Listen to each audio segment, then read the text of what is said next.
دول مين ودول مين؟ دول ولاد الفلاحين. دول مين ودول مين؟ انت بدأت؟ طيب.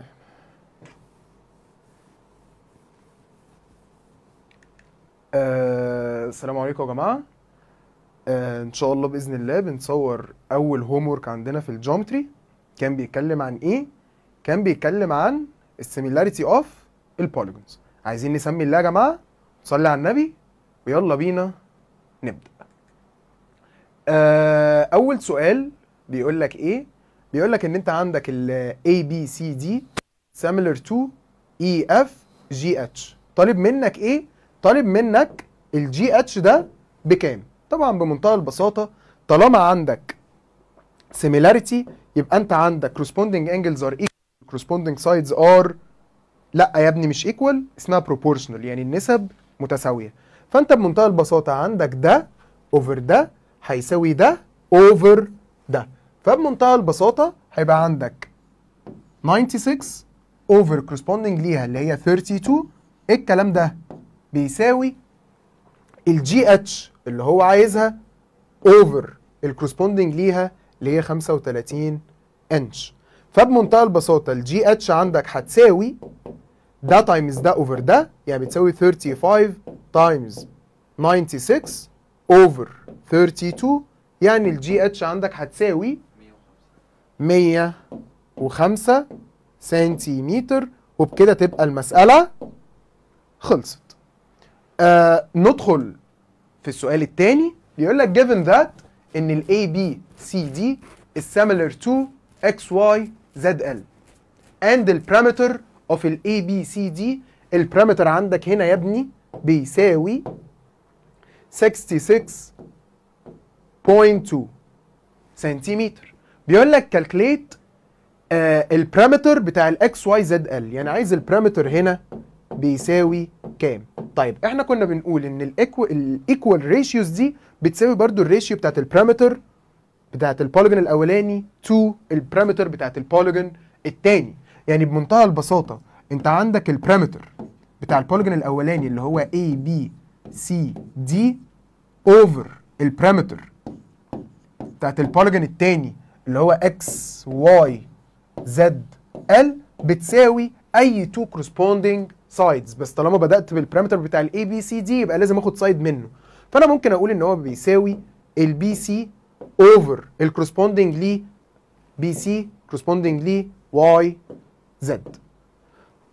طب هو مدي لك جيفن هنا ان البارامتر بتاع الاي بي سي دي ب 66.2 اوفر البارامتر اللي انت محتاج ان انت تحسبه بتاع الاكس واي زد ال.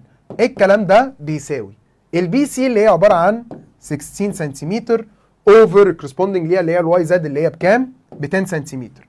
فبمنتهى البساطه علشان اجيب البارامتر بتاع الاكس واي زد ال هعمل 66.2 تايمز ال 10 اوفر ال 16، فهتطلع معاك كام؟ 41.3 سنتيمتر. وبكده تبقى المساله مالها يا جماعه؟ تبقى خلصت. ندخل في المثال رقم 3 او مسألة رقم 3. بيقول لك given that ان ال A B C D is similar to E F G H. طالب منك ايه؟ طالب منك الاكس. فبمنتهى البساطة هنا هتحدد طالما التو polygons دول are similar، اللعبة هنا لعبة sides، يبقى ال corresponding sides are proportional. فهيبقى عندك السايد ده over corresponding ليه بيساوي السايد ده over corresponding ليه. فيبقى عندك 9.6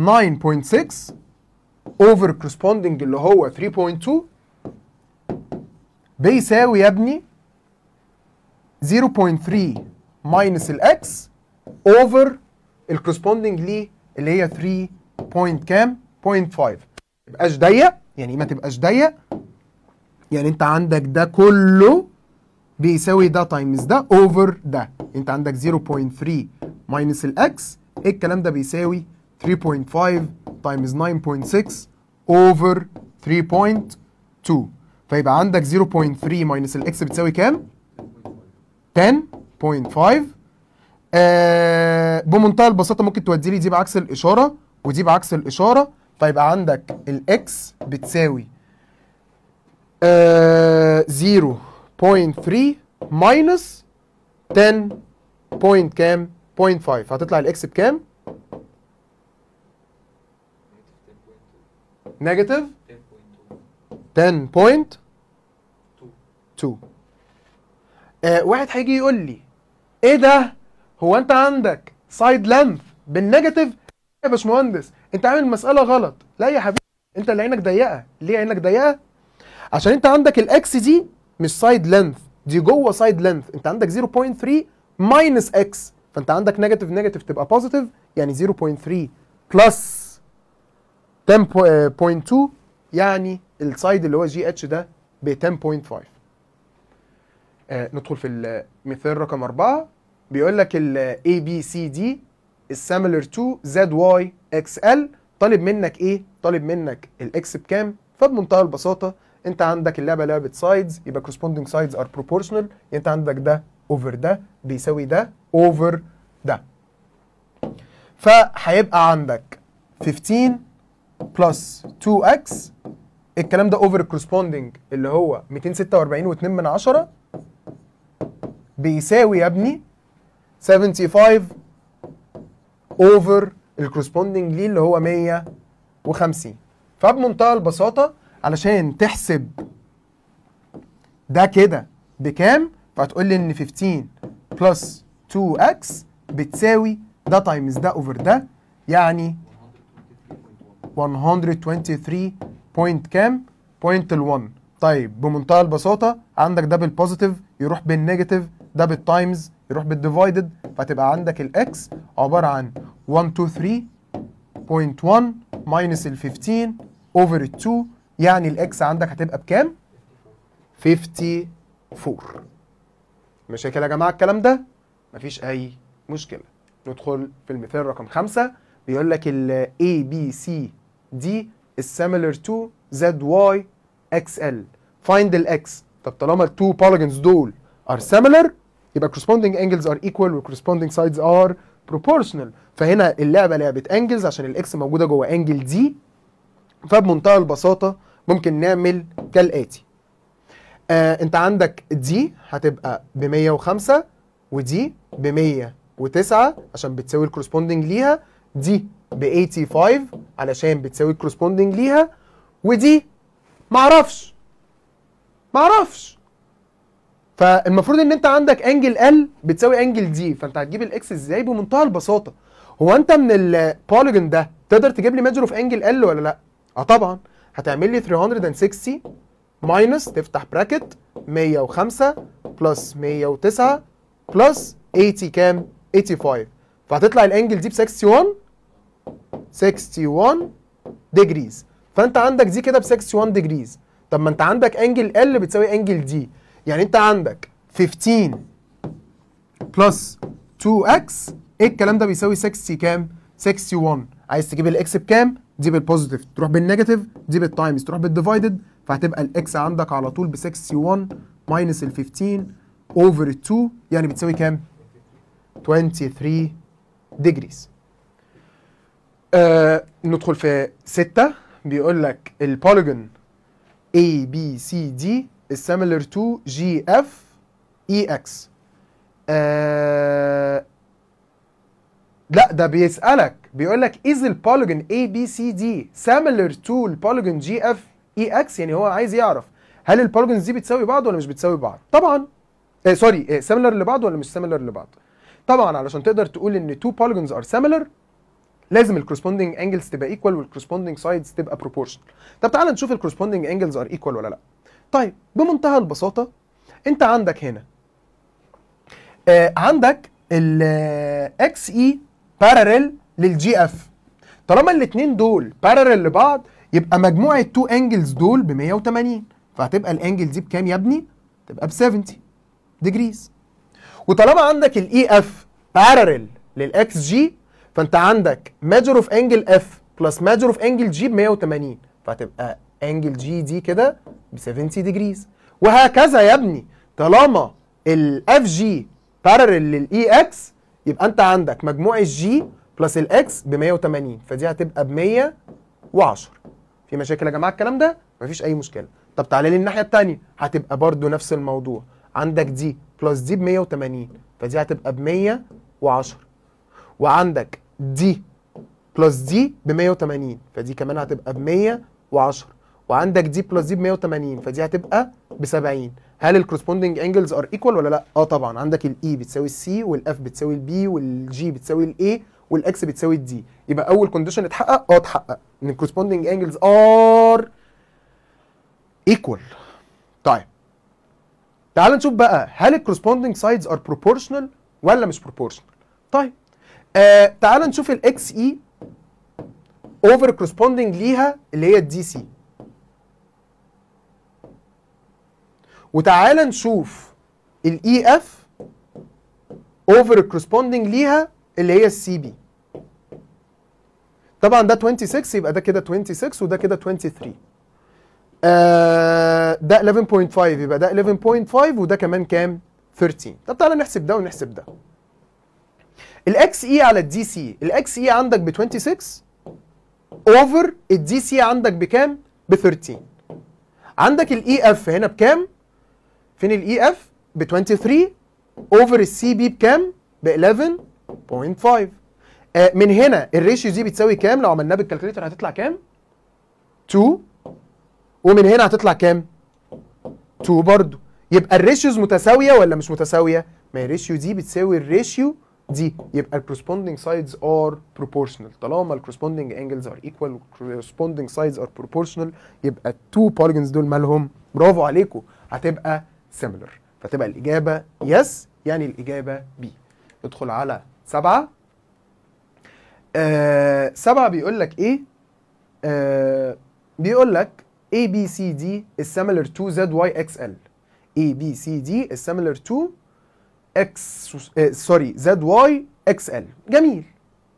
وبيقول لك ان البارامتر بتاع ال ABCD هنا البارامتر بيساوي 177 سنتيمتر. جميل. بيقول لك ايه؟ بيقول لك calculate the scale factor of similarity of ZYXL to ال ABCD. يعني هتاخد سايد من هنا اوفر سايد من هنا، ده اوفر كورسبوندنج ليه. في مشاكل يا جماعه الكلام ده؟ مفيش اي مشكله. يبقى الكي عندك اللي هو اول ريكوايرد هيبقى هو عايز من ده تو ده، يبقى 23 اوفر كورسبوندنج اللي هو 46، يعني بتساوي كام؟ تساوي 2. سوري هاف، العكس. هي لو كانت العكس هتساوي كام؟ هاف. ده كده السكيل ايه؟ السكيل فاكتور. وده امر طبيعي علشان باخد ان ده نص ده، عشان ده الصغير وده الكبير. تاني حاجه طالبها منك، طالب منك البارامتر بتاع الزد واي اكس ال، يعني طالب هنا البارامتر بيساوي كام. فبمنتهى البساطه انت عندك البارامتر بتاع البوليجون الاولاني اللي هو عباره عن A B C D اوفر البارامتر بتاع البوليجون الثاني اللي هو عباره عن زد واي اكس ال. الكلام ده بيساوي سايد من ده اوفر الكورسبوندنج ليه من هنا. فانا هقول اي بي اوفر الكورسبوندنج ليه اللي هو الزد واي بالمنظر ده. طب تعالى نعوض. مبدئيا هو قايل لك ان البارامتر بتاع الاي بي سي دي ب 177، يبقى انا هشيل ده واكتب 177. الكلام ده اوفر البارامتر اللي هو عايز يحسبه بتاع الزد واي اكس ال. الكلام ده بيساوي الاي بي عندك ب 46 وعندك الزد واي ب 23. يعني هعمل علشان اجيب البارامتر هعمل ده تايمز ده اوفر ده، فهيبقى البارامتر بتاع زد واي اكس ال بيساوي كام؟ 88 ونص. في مشاكل يا جماعه الكلام ده؟ حد عنده مشكله؟ تمام. ندخل في المثال رقم 8. مثال رقم 8 بيقول لك given that the similarity ratio of the polygon ABCD to البوليجون EFGH بتساوي 5 over 4. 5 over ايه؟ 5 over 4. فهنا افهم من هنا ان انت عندك الكي بتساوي 5 اوفر كام؟ 5 اوفر 4. وبيقول لك ان السيميلاريتي ريشيو اوف البوليجون اكس واي زد ال تو البوليجون اي اف جي اتش ب 7 اوفر 6. دي مثلا هنسميها السكيل ريشيو رقم 1، ودي كده السكيل ريشيو رقم 2 بتساوي 7 اوفر 6. طالب منك ايه بقى؟ يقول لك find the similarity ratio of the polygon ABCD to the polygon XYZL. جميل، جميل قوي. ركز كده معايا يا جماعه شويه. بص كده انا هكتبهم تاني هنا معلش.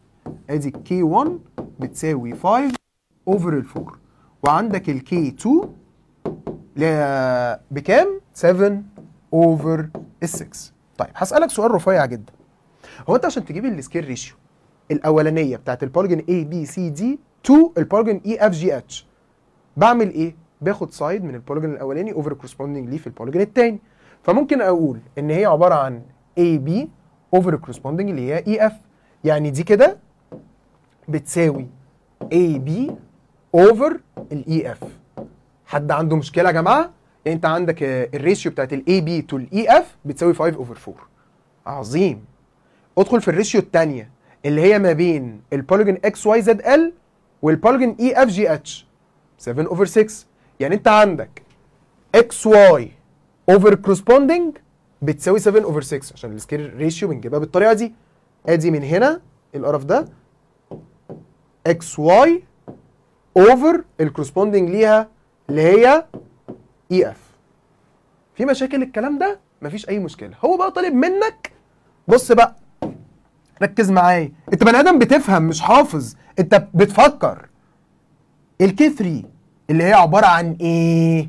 ركز بقى معايا. اللي هي عباره عن الريشيو ما بين الاي بي سي دي والاكس واي زد ال.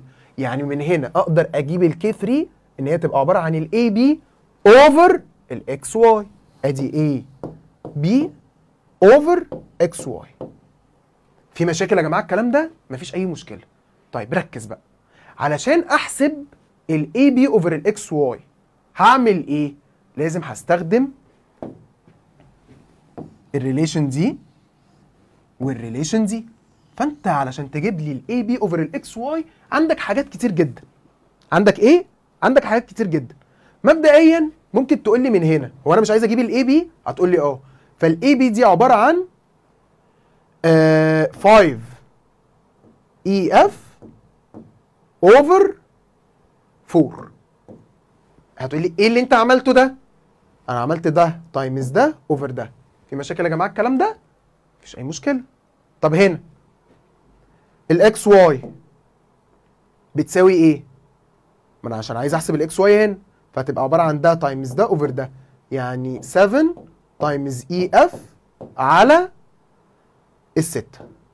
في مشاكل؟ طبعا ده كده الاي بي وده كده الايه؟ الاكس واي. طب انا عايز الاي بي اوفر الاكس واي، يبقى هتقسم هنا كمان. صح ولا مش صح؟ صح. فانت بمنتهى البساطه انت عندك فراكشن اهو بالمنظر ده كده، طبعا ده بيساوي ده. عندك فراكشن اهو في النقطه، مش عارف انت مش شايف ايديا، شايف الفراكشن ده؟ اه. وعندك فراكشن فوق وفراكشن تحت. بمنتهى البساطه احنا هنعمل ايه هنا؟ انت عندك الاي اف هتروح مع الاي اف، فهيبقى عندك الاي بي اوفر الاكس واي دي عباره عن 5 اوفر 4 اوفر 7 اوفر 6. اعمل ده كده على الكالكليتر بمنتهى البساطه هيطلع معاك كام؟ 15 اوفر ال 14. في مشاكل يا جماعه الكلام ده؟ مفيش اي مشكله. طب دي طريقه حل. في طريقه حل اخرى؟ اكيد في طريقه حل اخرى. هو انت علشان توصل ان اي بي اوفر الاكس واي ومعاك الاي بي اوفر الاي اف والاكس واي اوفر الاي اف، طب ما هو ده مش بيساوي. ودي هتعرفها اكتر بقى ايه لما تاخد كالكلس. كان عندنا حاجه اسمها تشين رول كنا بنعمل فيها حاجه شبه كده. ايه هي؟ هو انا لو عملت اي بي اوفر الاي اف وعملتها تايمز وشقلبت ده الفراكشن ده، يعني خليته اي اف اوفر الاكس واي، مش ده هيديك اي بي اوفر الاكس واي؟ اه. ما انت عندك الاي اف هتروح مع الاي اف فهيتبقى لك اي بي اوفر الاكس واي. طب ما هو الكلام ده بيساوي، هو الاي بي اوفر الاي اف من هنا بتساوي كام؟ 5 اوفر ال 4 تايمز اي اف اوفر الاكس واي. انا هنا عندي اكس واي اوفر الاي اف، يبقى الاي اف اوفر الاكس واي يبقى انا هشقلب الفراكشن فهتبقى 6 على 7. اعمل ده كده بالكالكليتر هيطلع لك برده 15 اوفر 14 بدل اللي انا عملته لك بالاخضر. ممكن تخلصها برده كده. فحتى ايه ده؟ حتى لو حد عطل في مسألة زي دي اديت لك مهارتين تقدر تتعامل بيهم في الريشيوز. تمام يا جماعة؟ يلا بينا ندخل في المثال رقم 9. مثال رقم 9 بيقول لك consider two similar polygons. عندك A B C D و X Y Z L دول similar. Which angle in A B C D corresponds to angle Y؟ طبعا ده هبل، يعني حاجة عبيطة جدا. انجل Y هتساوي ايه؟ فبمنتهى البساطة هتساوي انجل B، فهتبقى الإجابة دي. ندخل في المثال رقم 10 بيقول لك a rectangle that is 15 by 10. ركز بقى معايا شوية. انت عندك ريكتانجل، بلاش نطلع فوق شوية، ريكتانجل بالمنظر ده كده. بيقول لك ان هو 15 by 10، يعني اللينث ب 15 والويدث ب 10. بيقول لك السيميلر تو، ادي علامة السيميلر الاس المقلوبة. a second rectangle with parameter 40.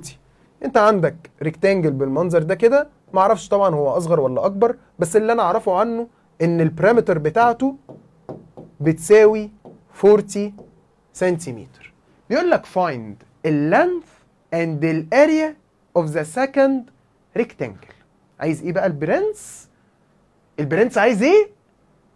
عايز اللينث والاريا بتاعت السكند ايه؟ ريكتانجل. طب بص كده، انا كبني ادم بفكر وعارف ان ده ريكتانجل، فبمنتهى البساطه هقول لك ان اللينث ده ب 15 والويدث ده ب 10، ما هو each two opposite sides are equal. فبمنتهى البساطه اقدر احسب البارامتر بتاع الايه؟ الريكتانجل الاولاني. هعمل ايه؟ بمنتهى البساطه هجمع السايدز فهتبقى 50 سنتيمتر. ده البارامتر بتاع البوليجون الاولاني، وانا اوريدي معايا البارامتر بتاع البوليجون الايه؟ التاني. طيب ركز بقى كده معايا. هو انا مش ممكن اقول، هو طبعا ده الكورسبوندنج بتاعه، وده الكورسبوندنج بتاعه، صح ولا مش صح؟ صح. طيب بمنتهى البساطه انت مش عندك مثلا هسمي هنا ده اكس وده كده ايه؟ واي. هو انت مش عندك 15 اوفر الاكس بتساوي نسبة البارامتر بتاعت البوليجون الاولاني اللي هي 50 اوفر البارامتر بتاع البوليجون التاني اللي هي 40؟ هتقول لي اه. بمنتهى البساطة تقدر تحسب لي الاكس ولا لا؟ اه تقدر تحسب الاكس. طب ركز،